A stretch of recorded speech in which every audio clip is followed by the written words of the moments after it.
السلام علیکم ورحمۃ اللہ وبرکاتہ۔ ان الحمد للہ نحمده ونستعینه ونستغفره ونعوذ باللہ من شرور انفسنا ومن سیئات اعمالنا من يهده الله فلا مضل له ومن يضلل فلا هادي له وأشهد أن لا إله إلا الله وحده لا شريك له وأشهد أن محمدًا عبده ورسوله صلى الله تعالى عليه وآله وسلم۔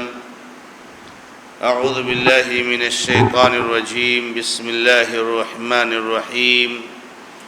يا أيها الذين آمنوا اتقوا الله حق تقاته ولا تموتن إلا وأنتم مسلمون۔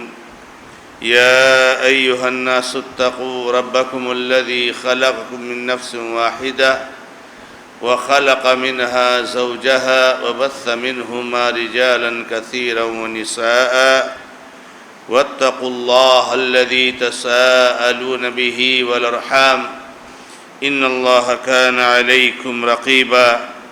يا أيها الذين آمنوا اتقوا الله وقولوا قولا سديدا يصلح لكم أعمالكم ويغفر لكم ذنوبكم ومن يطع الله ورسوله فقد فاز فوزا عظيما۔ أما بعد فإن خير الحديث كتاب الله وخير الهدي هدي محمد صلى الله تعالى عليه وآله وسلم وشر الأمور محدثاتها وكل محدثة بدعة وكل بدعة ضلالة وكل ضلالة في النار۔ أعوذ بالله من الشيطان الرجيم، بسم الله الرحمن الرحيم۔ لقد كان في قصصهم عبرة لأولي الألباب۔ وقال الله سبحانه وتعالى في موضع آخر: لقد كان لكم في رسول الله أسوة حسنة لمن كان يرجو الله واليوم الآخر وذكر الله كثيرا۔ معزز اور موقر علماء کرام، بزرگوں، نوجوان دوستوں اور عزیز بچوں، شعبہ دعوت و تبلیغ جماعت المسلمین محصلہ کے زیر اہتمام ایک نہایت ہی مبارک سلسلہ سیرت الانبیاء والسلف کے ٹائٹل سے کئی مہینوں سے آپ کے سامنے پیش کیا جا رہا ہے، جس کا مقصد یہ ہے کہ ہم انبیاء کرام علیہم السلام کی زندگی، جو سب سے پاکیزہ زندگی ہوتی ہے، اور اس کے بعد صحابہ، تابعین، ائمہ اور محدثین کی سیرت کو پڑھیں تاکہ ہم اس سے اپنی زندگی میں رہنمائی حاصل کریں۔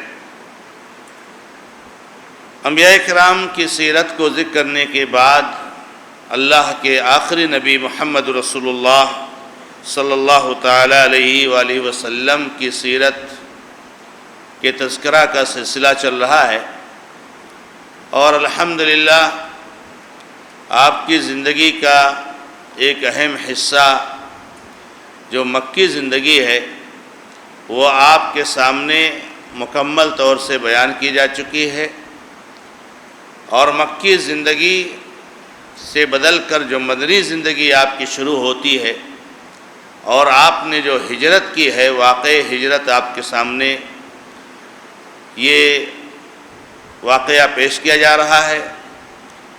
آپ کو بتایا گیا تھا شروع میں کہ اس واقعے کے 3 حصے ہیں۔ پہلا حصہ ہے ہجرت کا ماحول کیسے بنا، ہجرت کا پس منظر کیا رہا، اور اللہ کے نبی علیہ السلام نے اس کے لیے تیاریاں کس پیمانے پر کی۔ اور دوسرا جو اس کا حصہ ہے کہ واقع ہجرت جو اصل واقعہ ہے وہ کیا ہے، اللہ رب العزت کے فضل و کرم سے دونوں چیزیں آپ کے سامنے بیان کی جا چکی ہیں۔ ہجرت کی تیاریاں کس طرح سے ہوئیں اور اس کا پس منظر کیا ہے، اس کا ماحول کیسے بنا، اسی طرح سے اللہ کے نبی صلی اللہ علیہ وسلم نے ہجرت جو کی تو کس طرح سے کی، یہ ساری باتیں آپ کے سامنے آ چکی ہیں۔ اب آخری بات جو کہ سب سے اہم ہے اور اسی کے لیے اللہ تبارک و تعالی نے انبیاء کی سیرت کو قرآن کریم میں بیان فرمایا ہے، اللہ کے نبی صلی اللہ علیہ وسلم نے بعض حدیثوں میں بیان فرمایا ہے، اور اسی کے لیے اللہ کے نبی علیہ السلام کی سیرت اور زندگی کے ایک ایک لمحے اور ایک ایک پل کو محدثین نے اپنی کتابوں میں محفوظ کیا ہے۔ وہ یہ ہے کہ ہمیں اللہ کے نبی علیہ السلام کے ہجرت کے واقعے سے کیا درس ملتا ہے اور ہمارے لیے اس میں کیا عبرتیں ہیں اور کیا نصیحتیں ہیں، اور ہم ہجرت کے واقعے سے اپنی زندگی میں کس طرح سے رہنمائی حاصل کر سکتے ہیں اور کیا فائدہ اس سے اٹھا سکتے ہیں۔ تو آج کا یہ جو درس ہے اس کا موضوع ہے ہجرت نبوی یا واقع ہجرت کے دروس اور پیغام۔ اس تعلق سے میں نے اللہ رب العزت کے فضل و کرم سے کچھ نکات میں نوٹ کیا ہے، ان نکات کو میں آپ کے سامنے پیش کرتا ہوں۔ اللہ کے نبی علیہ السلام کے ہجرت کے واقعے سے جو دروس اور عبرت ہم کو مل رہے ہیں، ان میں سب سے پہلا تو یہ ہے کہ اللہ کے نبی علیہ السلام نے جب ہجرت فرمائی تو آپ نے ہجرت فرمانے سے پہلے علی رضی اللہ تعالیٰ عنہ کو اس رات میں اپنے بستر پر سلایا جس رات میں کفار مکہ نے آپ کے قتل کا پروگرام بنایا تھا۔ آپ کو یہ بتایا گیا کہ علی رضی اللہ تعالیٰ عنہ کو کیوں اللہ کے نبی صلی اللہ علیہ وسلم نے اس بستر پر سلایا اور کیوں آپ نے ان کو پیچھے چھوڑا اور کیوں اللہ کے نبی علیہ السلام نے ان کو اپنے ساتھ نہیں لے گئے۔ تو آپ کے سامنے بات آئی ہے کہ اللہ کے نبی علیہ السلام نے علی رضی اللہ تعالیٰ عنہ کو اس لیے رکھا تھا کہ تاکہ نبی علیہ السلام کے پاس جو امانتیں ہیں مکہ والوں کی، ان امانتوں کو ان کے اصحاب تک، ان کے مالکین تک پہنچا کر پھر وہ آئیں گے۔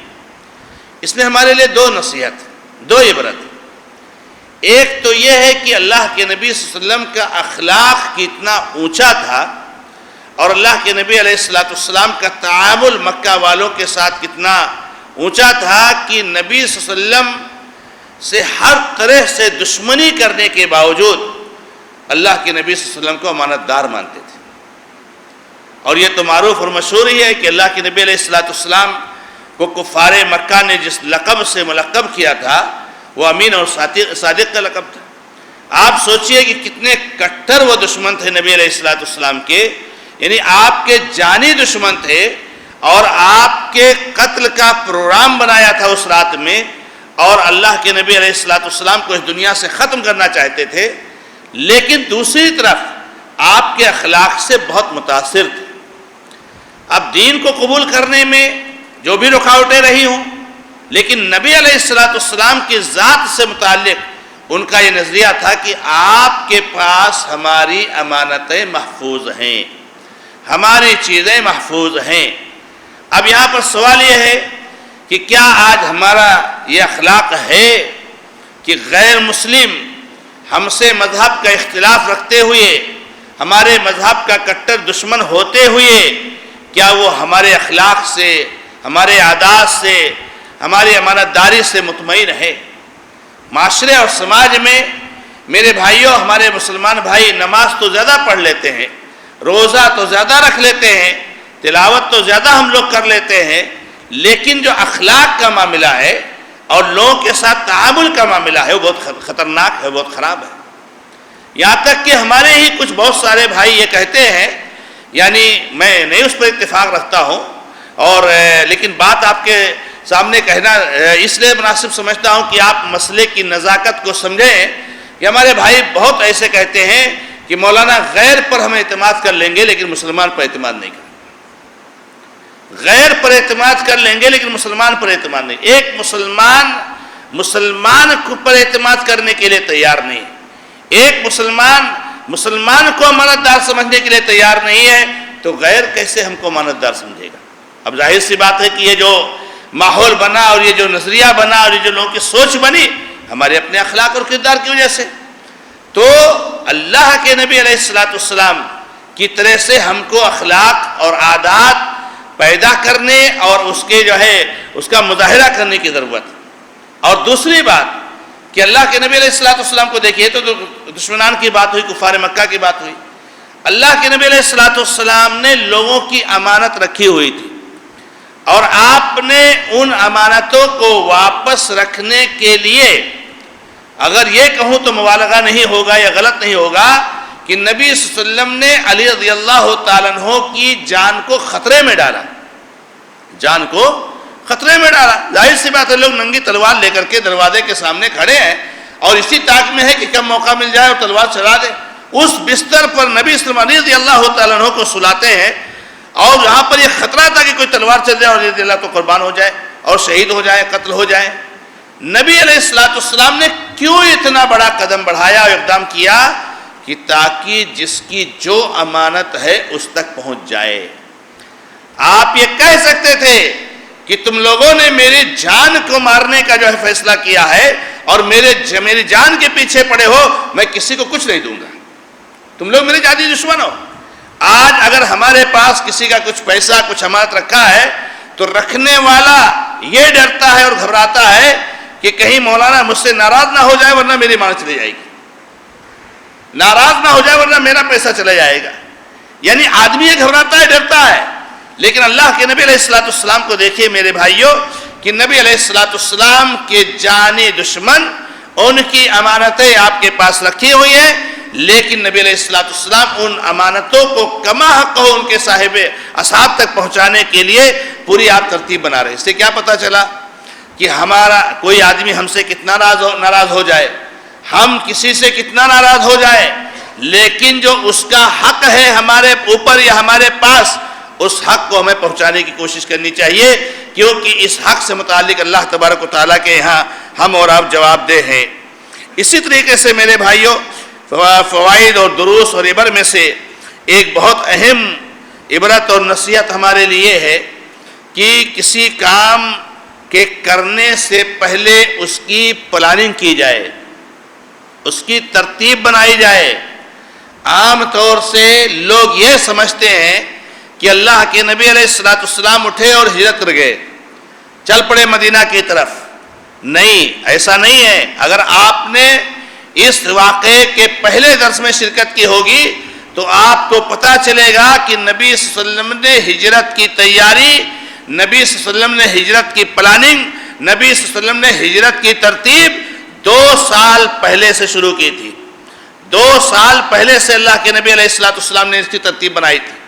اور یہی نہیں، ابو بکر صدیق رضی اللہ تعالیٰ عنہ نے اللہ کے نبی علیہ السلام کی سواری کے لیے 2 اونٹنیاں کئی مہینوں سے ابو بکر صدیق رضی اللہ عنہ نے پالا تھا، اس کو موٹا کھلا کر کے اس کو موٹا تازہ اور تگڑا بنایا تھا تاکہ جو ہے کہ نام ہے سفر میں کوئی تکلیف اور پریشانی نہ ہو۔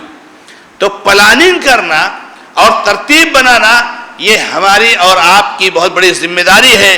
کسی کام کو کرنے سے پہلے اس کی پلاننگ ہونی چاہیے، اس کی ترتیب ہونی چاہیے، اس کے بارے میں جو ہے مختلف جو ہے مسائل کو حل کرنا چاہیے۔ یہ اللہ کے نبی علیہ السلام کی ہجرت کے واقعے سے جو ہے کیا نام ملتا ہے۔ اللہ کے نبی علیہ السلام کے بارے میں آپ نے سنا کہ نبی علیہ السلام جب گئے اور غار ثور میں آپ تھے تو اللہ کے نبی صلی اللہ علیہ وسلم کو کھانا کون لاتا تھا؟ نبی علیہ السلام کو جو ہے کیا نام ہے کہ وہ خبریں مکہ کے کون لا کے پہنچاتا تھا، اور یہ سب چیزیں منظم تھی۔ اسماء بنت ابی بکر رضی اللہ تعالیٰ عنہ جب نبی علیہ السلام وہاں سے نکلے غار ثور سے تو لا کر کے انہوں نے زیادہ راہ کا انتظام کیا۔ تو ہم لوگوں نے اس کو پڑھا ہے کہ ابو بکر صدیق رضی اللہ تعالیٰ غلام عامر ابن فہیرہ تھے جو بکریاں چراتے تھے، دن بھر بکریاں چراتے، شام کو لا کر کے بکریاں وہاں غار کے پاس رکھتے اور نبی صلی اللہ علیہ وسلم کو دودھ پلاتے تھے۔ اس طریقے سے کھانے کا انتظام ہوتا تھا۔ عبداللہ بن ابی بکر رضی اللہ تعالیٰ عنہ جو ہے کیا نام ہے نبی علیہ السلام کے پاس آتے اور دن بھر مکہ میں کیا چل رہا ہے، کیا پلاننگ ہو رہی، رات بھر بتاتے اور صبح ہونے سے پہلے پہلے مکہ پہنچ جایا کرتے تھے۔ پھر جب نبی علیہ السلام کو 3 دن کے بعد غار ثور سے نکلنا ہوا، عبداللہ بن اریقط جس کو نبی علیہ السلام نے مکہ پہنچانے کے لیے جو ہے اجرت پر طے کیا تھا، وہ تیسرے دن نکلنے کے ٹائم آ کر کے وہاں پر پہنچ گیا، جو ہے کیا نام ہے سواری لے کر کے، اور پھر اللہ کے نبی علیہ السلام نکلے۔ کب جانا ہے، کس کے ساتھ جانا ہے، کیسے جانا ہے، کہاں رکنا ہے، کتنا رکنا ہے، یہ ساری ترتیب اور پلاننگ نبی صلی اللہ علیہ وسلم کی۔ پھر راستے کی رہنمائی کون کرے گا، وہ بھی آپ نے اس کو مجاہد کے اجرت پر طے کیا۔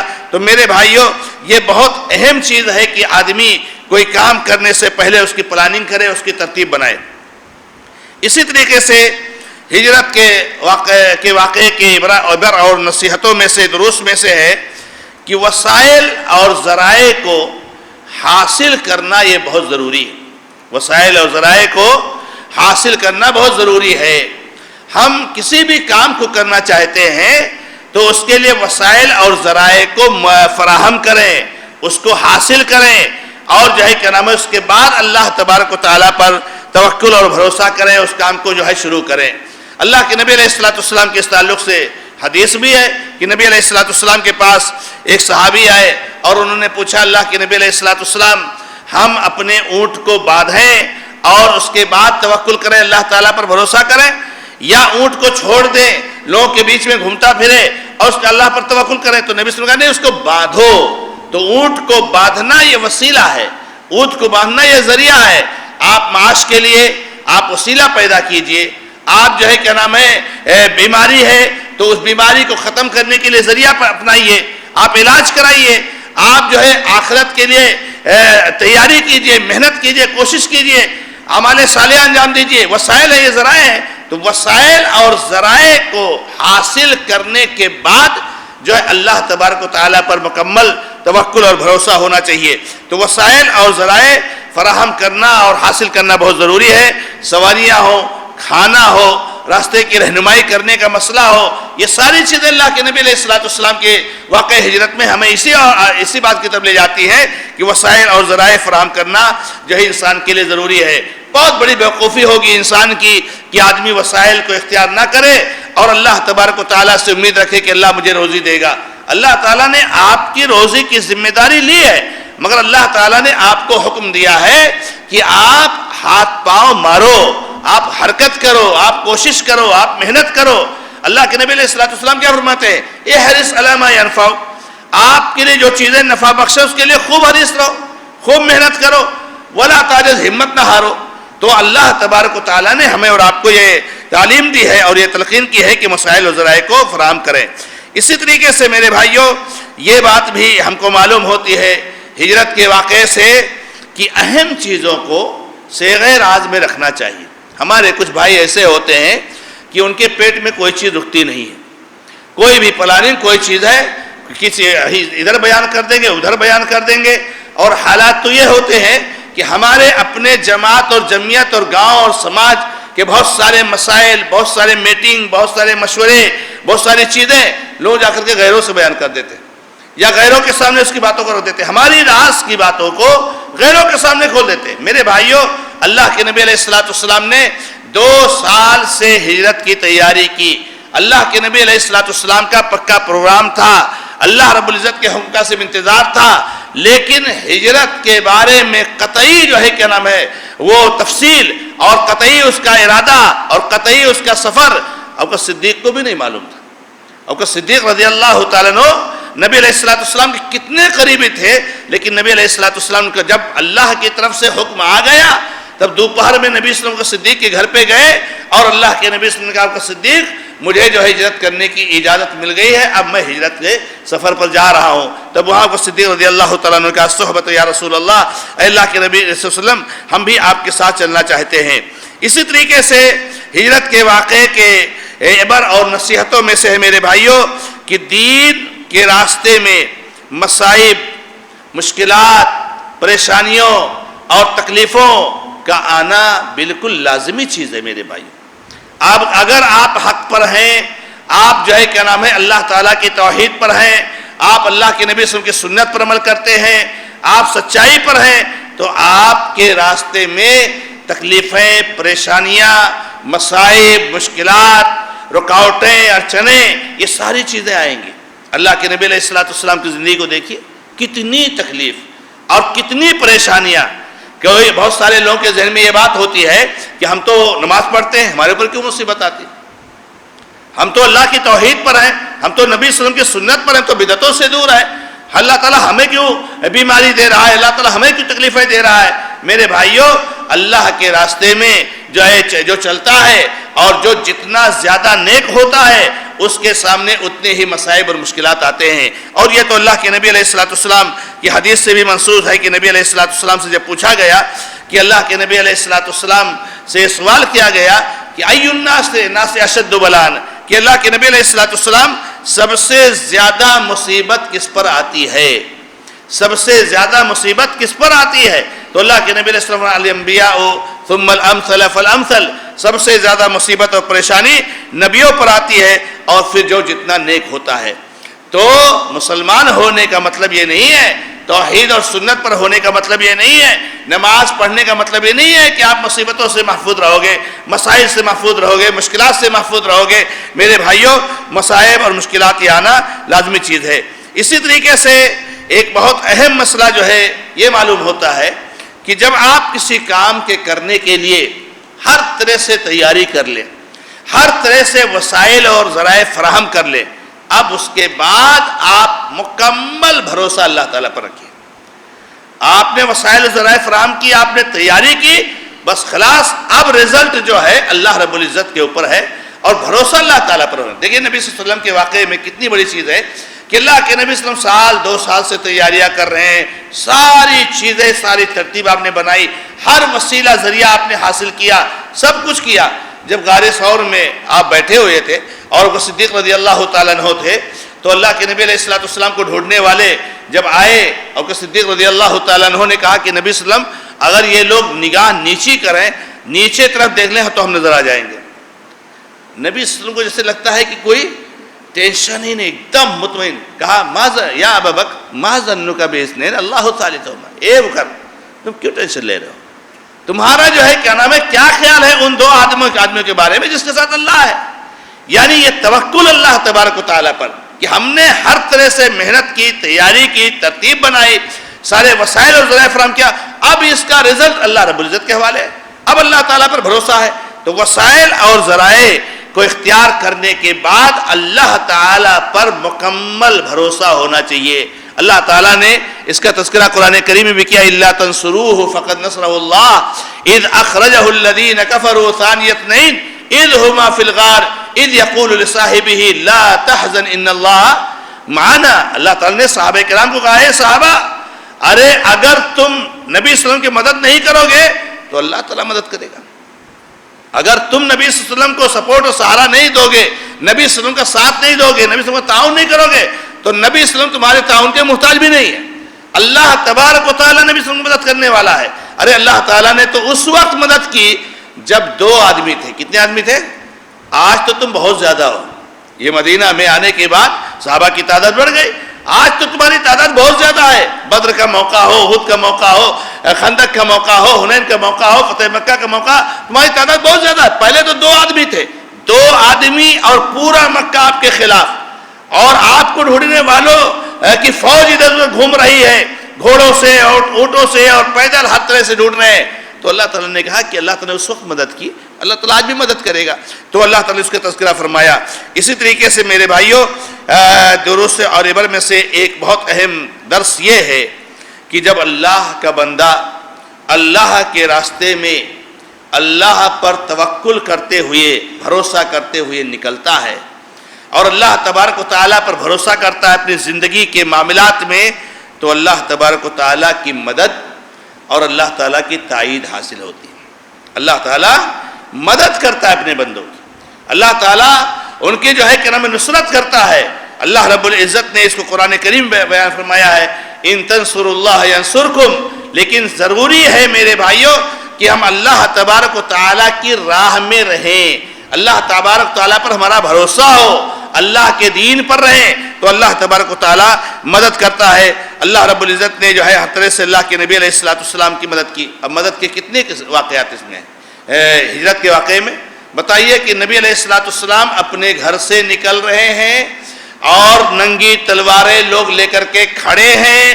نبی صلی اللہ علیہ وسلم ان کے سروں پر مٹی ڈالتے ہوئے، اور بہت ساری روایتوں میں یہ بھی آیا ہے کہ نبی علیہ السلام یہ سورہ یاسین کی آیت پڑھ رہے تھے کہ جو ہے وَجَعَلْنَا مِن بَيْنِهِمْ سَدًّا وَمِن خَلْفِهِمْ سَدًّا فَأَغْشَيْنَاهُمْ فَهُمْ لَا يُبْصِرُونَ، کہ ہم نے ان کے آگے پیچھے ہر طرح سے جو ہے کہ رکاوٹ ڈال دی اور ہم نے اندھا کر دیا اور دیکھ نہیں سکے. یہ آیت کی تلاوت کرتے ہوئے جا رہے تھے، سر پر مٹی ڈالتے ہوئے جا رہے ہیں، لیکن کسی کو ہوش نہیں.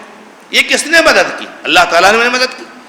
آج یہ ابو جہل اسی موقع سے کہہ رہا تھا جب دارالندوہ میں فیصلہ ہوا کہ نبی صلی اللہ علیہ وسلم کو قتل کر دیا جائے، اور اس کے بعد جب ترتیب بننے لگی کہ کیسے قتل کا پروگرام جو ہے فائنل کیا جائے، تو ابو جہل نے کہا یہ دیکھو، مذاق کرتے ہوئے، نبی صلی اللہ علیہ وسلم کو مذاق کرتے ہوئے، ارے محمد کہتا ہے کہ تم لوگ اللہ کے دین کو قبول کر لو، توحید کو قبول کر لو، تو اللہ تعالیٰ تم کو کسر و کسرا کا مالک بنا دے گا، اور جب مر جاؤ گے تو اردن جیسے باغات اللہ تعالیٰ جنت میں دے گا. یہ کہتا ہے، اور اس کی حالت یہ ہے، یعنی اس کو یہ یقین تھا کہ آج نبی صلی اللہ علیہ وسلم کا کام تمام ہو جائے گا. لیکن اللہ تبارک و تعالیٰ نے مدد کی. پھر نبی علیہ السلام غار ثور میں گئے. غار ثور میں جیسے کہ وہ صدیق رضی اللہ تعالیٰ نے کہا کہ جو ہے کیا نام ہے نیچے دیکھ لے تو نظر پڑ جائے گی، لیکن نبی علیہ السلام کو کوئی دیکھ نہیں سکا. تو اللہ رب العزت کے راستے میں آپ جو ہے کیا نام ہے اگر نکلتے ہیں اور اللہ رب العزت کے اطاعت و فرمانبرداری میں ہوتے ہیں تو اللہ تبارک و تعالیٰ کی مدد حاصل ہوتی ہے. سراقہ بن مالک کا جو واقعہ مشہور ہے، ہم لوگوں نے سنا ہے اس کو. سراقہ بن مالک بہت جذبے کے ساتھ نبی صلی اللہ علیہ وسلم کے پیچھے لگا تھا، اپنا گھوڑا دوڑاتے ہوئے کہ پکڑ لیں گے. تین بار گھوڑے کا پیر زمین میں دھس گیا. آخر میں نبی صلی اللہ علیہ وسلم سے منت سماجت کیا کہ اسی طریقے سے آپ دعا کر دیجئے اور میرے گھوڑے کا پیر نکل جائے، اور پھر نبی صلی اللہ علیہ وسلم سے امن کا پروانہ لیا اس نے. تو کہنے کا مطلب یہ ہے کہ اللہ تبارک و تعالیٰ اپنے بندوں کی مدد کرتا ہے. اسی طریقے سے عبرت اور نصیحت میں سے ایک اہم چیز یہ ہے میرے بھائیوں کہ دین کی ترویج اور ارشاد اور حق کے جو ہے حق کی کامیابی میں اور اس دین کے پھیلنے میں عورتوں کا بہت بڑا رول رہا ہے. عورتوں کا بہت بڑا رول رہا ہے. اور آپ کو جو ہے کیا نام بتایا گیا کہ اسماء رضی اللہ تعالیٰ عنہ کس طریقے سے اللہ کے نبی علیہ السلام کے لیے زیادہ راہ لے کر کے آئیں جب غار ثور سے نکلنا ہوا. اور جب یہ ابو جہل اور کچھ لوگ آئے تھے اسماء کے گھر پر، اور صدیق رضی اللہ عنہ کی بیٹی، ان کے گھر پہ پوچھا کہ تمہارے ابا کہاں ہے؟ تو کہا ہم کو نہیں معلوم ہے. تو ایک تھپڑ مارا، ان کے کان کی بالی گر گئی.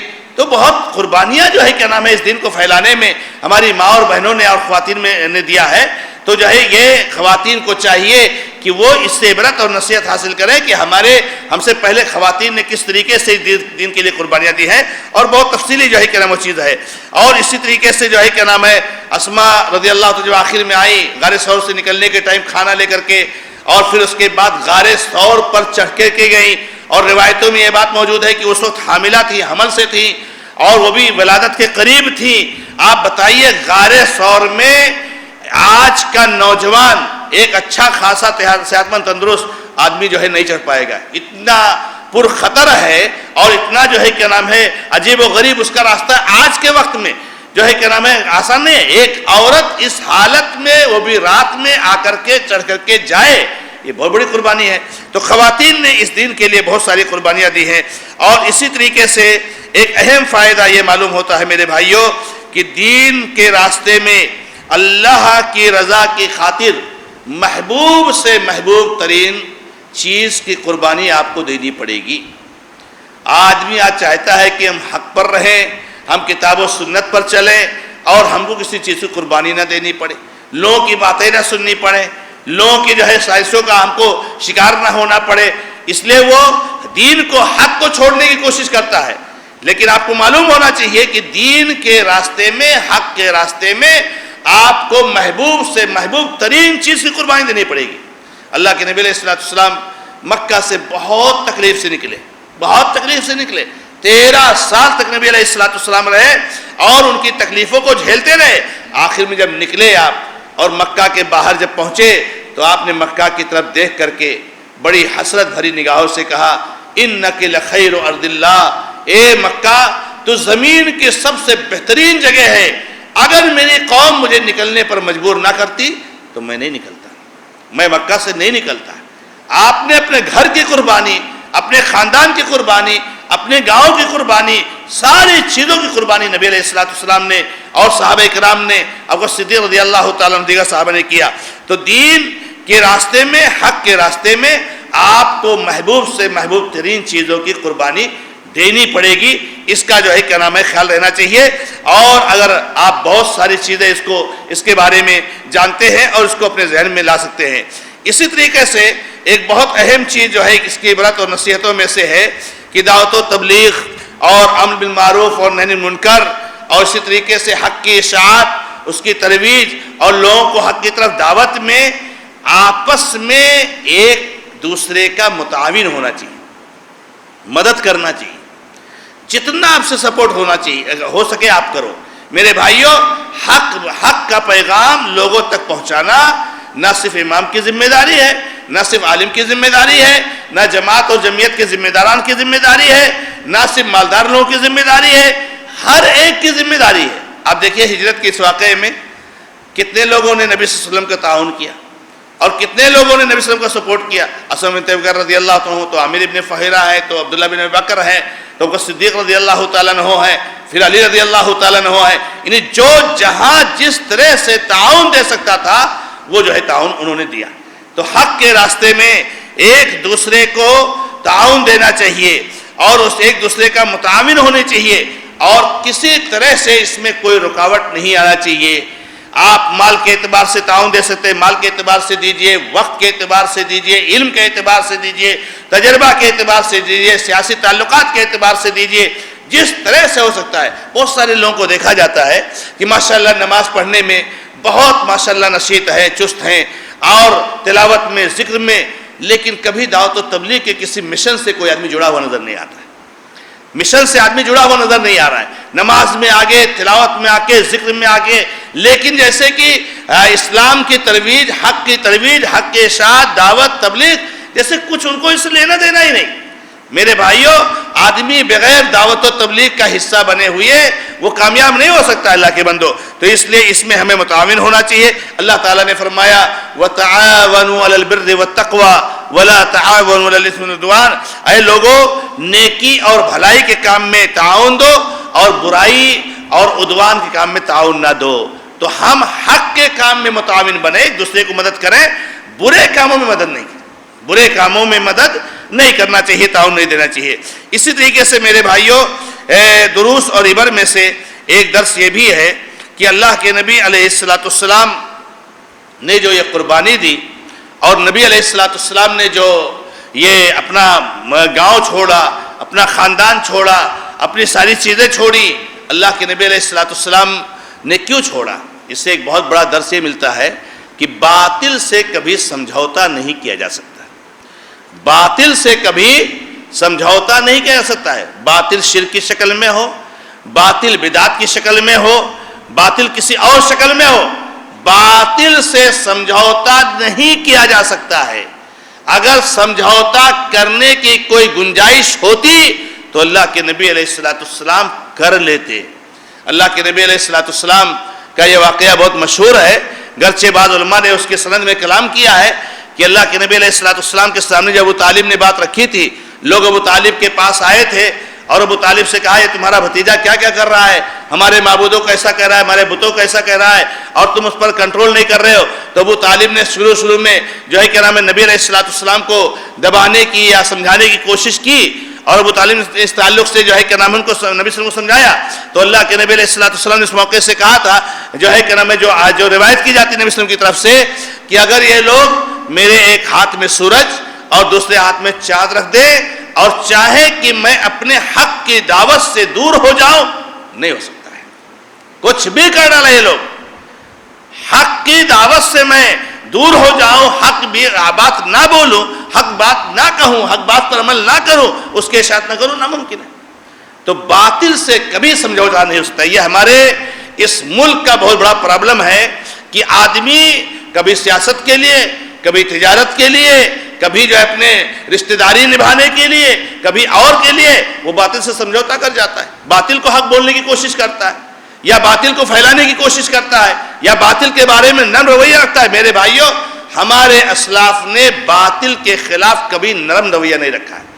آپ ایک رشتہ دار کے ساتھ حد درجہ کی صلہ رحمی کیجئے، حد درجہ کا حسن سلوک کیجئے، حد درجہ کا ان کا تعاون کیجئے، لیکن جہاں حق اور باطل کی بات آ جائے ڈنکے کی چوٹ پر آپ حق کا اعلان کیجئے اور باطل کی تردید کیجئے۔ یہ بہت بڑی نصیحت ہے میرے بھائیوں۔ آپ جو ہے ایک انسان کے ساتھ بھلے وہ کافر ہو مشرک ہو حد درجے کا حسن سلوک کیجئے، حد درجے سے آپ اس کے ساتھ اچھا تعامل کیجئے، لیکن جہاں حق اور باطل کی بات آ جائے وہ حق کا اعلان کیجئے اور باطل کی تردید کیجئے۔ اگر ہم اور آپ اس طرح سے مداہنت کریں گے اور باطل کو کسی طریقے سے جو ہے کیا نام ہے تردید کرنے سے کترائیں گے تو یاد رکھنا میرے بھائیوں پھر حق کہاں رہ جائے گا۔ اللہ کے نبی علیہ الصلوۃ والسلام نے فرمایا لا تزال طائفة من امتی ظاہرین علی الحق لا يضرهم من خذلهم حتى یأتی امر اللہ۔ ایک جماعت ایسی رہے گی جو حق پر ہمیشہ قائم رہے گی، جتنی بھی مخالفت کرنا ہے کر لو، ان کا کچھ بگاڑ اور کچھ نقصان نہیں کر سکتے۔ یہ ہماری اور آپ کی ذمہ داری ہے میرے بھائیوں۔ امام احمد بن حنبل رحمۃ اللہ علیہ سے پوچھا گیا کہ ایک آدمی ہے نماز پڑھتا ہے، روزہ رکھتا ہے، ہر طرح سے نیکیاں کرتا ہے، لیکن وہ جو ہے کیا نام ہے یہ اچھا نہیں سمجھتا ہے کہ ہم کہیں کسی کو یہ شرک کرتا ہے، وہ بدعتی ہے، یہ بدعت ہے، یہ شرک ہے، وہ اس کو اچھا نہیں سمجھتا ہے۔ تو امام احمد بن حنبل رحمۃ اللہ علیہ نے بہت بڑی بات کہی، کہا یا اخی اے میرے بھائی اذا سکت انا وانت فمتى يعرف الجاہل الصحیح من السقیم۔ اے میرے بھائی اگر میں اور تم خاموش ہو جائے تو ایک بیچارہ جاہل آدمی لا علم جس کو علم نہیں ہے وہ غلط کو حق سے کیسے پہچانے گا، حق کو غلط سے کیسے پہچانے گا؟ ارے جب کوئی کھڑے ہو کر کہے گا یہ درگاہ پرستی شرک ہے، یہ جو ہے کیا نام ہے دیوبندیت صوفیت، یہ جو ہے کیا نام ہے بدعات اور خرافات اور کفریہ عقائد ہیں، جب کھڑے ہو کر کوئی کہے گا تب نہ کوئی سوچے گا، غور کرے گا اور لوگ حق کی طرف آئیں گے۔ آج حق کی طرف آنے کا جو سلسلہ ہے یہ حق کو بیان کرنے کے بعد ہی نا یہ سلسلہ ہے، وہ چاہے کسی بھی عالم کا نام لے لے، ہم نہیں لینا چاہتے، علماء دعات حق کا جو ہے کیا نام ہے ماشاءاللہ سب جو ہے کیا نام ہے دعوت کا کام کر رہے ہیں۔ تو کہنے کا مطلب یہ ہے کہ باطل سے کبھی بھی سمجھوتا نہیں ہو سکتا ہے۔ انسانیت ہر ایک کے ساتھ، رشتہ داری صلہ رحمی ہر رشتہ دار کے ساتھ، حسن سلوک ہر ایک کے ساتھ، مگر باطل سے سمجھوتا نہیں ہو سکتا ہے، چاہے اس کے لیے جو ہے کیا نام ہے کتنی سے بڑی قربانی دینی پڑے۔ ایک بہت اہم فائدہ جو ہے کیا نام ہے ہجرت کے واقعے میں ہے، وہ ابوبکر صدیق رضی اللہ تعالیٰ عنہ کی فضیلت اور ان کا مقام اور ان کا رتبہ اور نبی علیہ السلام سے ان کا گہرا لگاؤ اور اللہ کے نبی علیہ السلام کا ابوبکر صدیق رضی اللہ تعالیٰ عنہ سے گہرا لگاؤ، دونوں کا ایک میرے بھائیوں ابوبکر صدیق رضی اللہ عنہ نے 2 سواریاں نبی صلی اللہ علیہ وسلم سے کے لیے مہینوں سے تیار کر رکھی، اور جب ہجرت کرنا ہوا تو ابوبکر صدیق کا پورا گھرانہ اس میں شامل ہو گیا۔ غلام بکریاں لے کر کے آتا ہے، دودھ پلاتا ہے، بیٹا مکہ کی خبریں لا کر کے پہنچاتا ہے، بیٹی زیادہ راہ کا انتظام کر کے لا کے پہنچاتی ہے، خود ابوبکر صدیق رضی اللہ تعالیٰ عنہ ساتھ میں لگے ہوئے ہیں۔ کتنی بڑی قربانی! اب ایسی شخصیت کو، ایسی ذات کو اگر ہم متہم کریں نعوذ باللہ، اور ایسے لوگوں کی قربانیوں کو اگر ہم بھلا دیں تو کس کی قربانی کو یاد کرے گا اور کس کے جو ہے خدمات کا کوئی اعتراف کرے گا؟ ابھی گزرا ہے پچھلے ایام میں محرم کا مہینہ، اور آپ کو بتایا گیا ہے کہ یہ محرم الحرام کا مہینہ ہے۔ یہ حسین رضی اللہ عنہ کی شہادت کا بہانہ کیا ہے کہ حسین رضی اللہ عنہ کا تذکرہ تو کم، لیکن ابوبکر صدیق اور فاروق کو گالیاں زیادہ دی جاتی۔ اب بتائیے کہ اس کے خلاف کون کھڑا ہوگا اور کون اس کے خلاف جو ہے کیا نام ہے دعوت کا کام اور تبلیغ کا کام اور اصلاح کا کام، ان کا کام کرے گا؟ بھائی ظاہر سی بات ہے ہم ہی لوگ تو کریں گے، ہم ہی لوگ ابو بکر صدیق کی عظمت کو جانتے ہیں، آپ کے مقام کو جانتے ہیں، آپ کی قربانیوں کو جانتے ہیں، تو ہم لوگ ہی تو اس کو پہنچائیں گے، ان کی تردید کریں گے اور بکر صدیق کی عظمت کو پہنچائیں گے۔ تو میرے بھائیوں بکر صدیق رضی اللہ تعالیٰ عنہ کی بہت بڑی فضیلت اور بہت بڑی ان کی اہمیت، ان کا مقام اور نبی صلی اللہ علیہ وسلم کی ان سے قربت اور اللہ کے نبی صلی اللہ علیہ وسلم کے لیے بکر صدیق رضی اللہ عنہ کی قربانی۔ اسی طریقے سے میرے بھائیوں دروس اور عبر میں سے جو آخری درس یہاں پر میں نے نوٹ کیا ہے وہ یہ ہے کہ آدمی کے پاس اگر دین ہو، ایمان ہو، عقیدہ ہو، توحید ہو صالحیت ہو، اللہ تبارک و تعالی پر بھروسہ ہو اور اللہ تعالیٰ کا تقوی ہو، تو انسان بہت سے بڑی سی بڑی مصیبتوں سے نکل سکتا ہے، بہت بڑی سے بڑی مصیبتوں سے بچ سکتا ہے۔ آج ہم لوگ بہت مشکل حالات سے گزر رہے ہیں، بہت مشکل حالات سے گزر رہے ہیں۔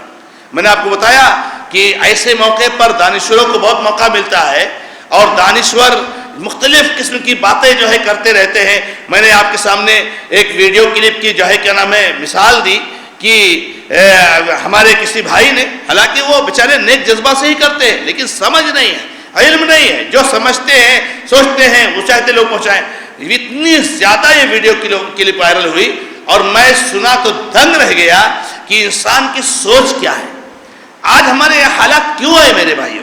تو اس میں بہت مسلمانوں کو رائے دی ہوئی تھی، بہت ساری نصیحتیں مسلمانوں کی، اس میں سے ایک نصیحت یہ تھی کہ آج مسلمان اتنے جو حالات ان کی خراب ہیں یا اتنے جو پریشان حال ہیں، سب سے اہم چیز ہے کہ مسلمان ٹیکنالوجی سے پیچھے، مسلمان ٹیکنالوجی سے پیچھے، اصلی تعلیم سے پیچھے۔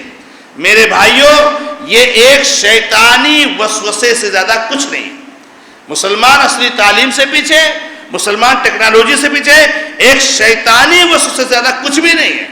آج جو کچھ بھی معاملات ہیں صرف اس لیے ہیں کہ مسلمان توحید سے دور ہو گیا ہے، توحید سے دور ہو گیا ہے، اللہ کے نبی صلی اللہ علیہ وسلم کی سنت سے دور ہو گیا ہے۔ اللہ کے نبی صلی اللہ علیہ وسلم کی سنت کی طرف اور توحید کی طرف مسلمان جب تک نہیں لوٹے گا حالات بدل نہیں سکتے میرے بھائیوں۔ تو اس میں ہمارے کسی بھائی نے رائے دی تھی کہ آج بتائیے کہ ہمارے ملک میں اتنے سارے مدارس ہیں اور ان مدارس میں جو بچے پڑھتے ہیں، تو کیا ہم کو اتنے سارے مدارس کی ضرورت ہے؟ کیوں نہ ہم کچھ مدارس کو کم کریں اور اس میں ہم ٹیکنالوجی اور اصلی تعلیم لائیں۔ سوچئے کہ مدارس کتنے ہیں اور کتنے بچے پڑھتے ہیں مدارس میں، 1% اور 2% بھی پرسنٹیج نہیں نکلے گا مسلمانوں کا، اور ہمارے بھائی کی نظر اسی پڑ رہی ہے۔ ارے مسلمان جب تک 100% مدرسے کی تعلیم نہیں حاصل کرے گا وہ کامیاب نہیں ہو سکتا ہے، یاد رکھنا۔ 100% جب تک نہیں حاصل کرے گا، آپ ٹیکنالوجی کی بات کر رہے ہیں، آپ مال و دولت کی بات کر رہے ہیں، اگر آپ جو ہے کیا نام ہے اچھے سمجھدار ہو تو آپ جانتے ہو کہ مسلمان اس وقت ٹیکنالوجی میں بہت آگے ہیں۔ ہم تو مثالیں دیتے ہیں کہ آپ جو ہے کیا نام ہے یہاں پر دیکھیے اپنے ملک میں تو میزائل مین کا لقب کس کو دیا گیا ہے؟ کس کو دیا گیا ہے؟ اے پی جے عبد الکلام، جو کہ مسلمان گھرانے سے تعلق تھے۔ آپ کے پڑوسی ملک میں جو ہے میزائل مین کون ہے؟ عبد القدیر، جو ایک مسلمان ہے۔ آپ بڑے بڑے سائنسدانوں کو دیکھ لیجئے، ٹیکنالوجی، مال اور دولت، سبحان اللہ، جو فراوانی مسلمانوں کے پاس مال و دولت کی بات ہے۔ تو میرے بھائیوں بہت اہم چیز یہ ہے کہ مسلمان اگر عقیدہ توحید پر قائم رہے اور مسلمان اگر نبی صلی اللہ علیہ وسلم کی سنت پر قائم رہے تو بہت بڑے بڑے مشکلات سے وہ بچ سکتے ہیں اور اللہ تعالیٰ ان کو مشکلات سے نکال سکتا ہے۔ آج اس ملک کے حالات کے اعتبار سے جب تک ہم میرے بھائیوں اللہ رب العزت کی توحید کے طرف لوٹ کر نہیں آئیں گے، میں نے آپ کو بتایا کہ جو ہے کیا نام ہے ابھی چند دنوں پہلے، خیر وہ تو معروف چیز ہے اور سب لوگ جانتے ہیں، اور لیکن میرے سامنے سے ویڈیو کلپ گزری اور میں بہت مطلب دنگ کیا مطلب، وہ تو معروف ہے کہ ایک کھڑے ہو کر کے درگاہ کے سامنے ایک غریب نواز ہماری مشکلوں کو ختم کر دے، ہمارے مصیبتوں کو ختم کر دے، ہمارے مرادوں کو پوری کر دے، ہمارے حاجات کو پوری کر دے۔ اب بتائیے کہ اتنا کھلم کھلا شرک، اتنا کھلم کھلا شرک اگر ایک مسلمان اسلام کے نام پر کرے گا، اور پھر مسلمان کہتا ہے اللہ کی مدد کیوں نہیں آتی، اللہ کی مدد کیوں نہیں آتی ہے؟ تو اللہ تبارک و تعالیٰ کی مدد اس وقت آئے گی جب آپ توحید پر ہوگے، سنت پر ہوگے، اللہ تعالیٰ کی اطاعت پر ہوگے۔ 95 اور 96% مسلمان نماز نہیں پڑھتے اور بولتے اللہ کی مدد کیوں نہیں آتی۔ تو ایک بہت اہم درس عبرت ہمارے لیے ہے میرے بھائیوں کہ ہم اللہ رب العزت کے دین پر آئیں اور اللہ کے دین پر قائم۔ اللہ تعالیٰ نے قرآن کریم فرمایا ان اللہ یدافع عن الذین آمنوا، اللہ تعالیٰ مومنوں سے دفاع کرتا ہے۔ کس کی طرف سے دفاع کرتا ہے؟ مومنوں کی طرف سے۔ جب آپ مومن ہوں گے، ایمان والے ہوں گے، تو آپ کی طرف سے اللہ تبارک تعالیٰ دفاع کرے گا۔ تو یہ اللہ تبارک و تعالیٰ جو ہے کیا نام ہے ہماری مدد کرے گا۔ آپ دیکھیں گے بدر میں اور دوسرے مقام پر کس طریقے سے اللہ تبارک تعالیٰ کی مدد آئی۔ تو یہ آخری نقطہ جو ہجرت کے واقعے میں ہمارے لیے ہے کہ جب انسان اللہ تعالیٰ کے دین پر ہوتا ہے تو اللہ تبارک و تعالیٰ اس کے لیے بہت سارے مصیبتوں سے نکلنے کا راستہ بنا دیتے. وَمَن يَتَّقِ اللَّهَ يَجْعَل لَّهُ مَخْرَجًا، جو اللہ کا تقوی اختیار کرے گا اللہ تعالیٰ اس کے لیے نکلنے کا راستہ بنا دیں گے. وَيَرْزُقْهُ مِنْ حَيْثُ لَا يَحْتَسِبُ، اور اس کو اللہ تعالیٰ ایسی جگہ سے روزی دیں گے کہ جہاں سے اس کو گمان نہیں ہوگا. تو یہ چند باتیں تھیں میرے بھائیوں، واقع ہجرت میں دروس اور عبرت اور نصیحت کے اعتبار سے آپ کے سامنے میں نے ذکر کرنا مناسب سمجھا. اور بلا شک و شبہ جو پوائنٹ میں نے نوٹ کیے ہیں جو ہے کیا نام ہے وہ جو واقعہ ہجرت میں بات سمجھ میں آئی، اس کے علاوہ بہت ساری عبرتیں اور نصیحتیں بیان کی جا سکتی ہیں، لیکن ایک تو وقت بھی محدود ہے اور بات بھی بہت لمبی نہیں ہونی چاہیے، اور سمجھداروں کے لیے اتنی باتیں عمل کرنے کے لیے انشاءاللہ کافی ہیں. اللہ رب العزت سے دعا کرتا ہوں انہی باتوں پر اپنی بات کو ختم کرتے ہوئے کہ رب العزت ہمارے لیے ہجرت کے اس واقعے کو رہنمائی کا ایک ذریعہ بنائے. اللہ تعالیٰ اس میں موجود دروس اور عبرت اور نصیحتوں کو ہمیں اپنی زندگی میں عملی طور سے نافذ کرنے کی توفیق عطا فرمائے، اور اللہ تبارک تعالیٰ ہمیں نبی علیہ السلام کو اپنا آئیڈیل اور نمونہ بنانے کی توفیق عطا فرمائے. ھذا ما عندی واللہ تعالی عالم والحمد للہ رب العالمین وصلی اللہ علی محمد وسلم تسلیما کثیرا. سبحانک اللہم وبحمدک اشہد ان لا الہ الا انت استغفرک واتوب الیک.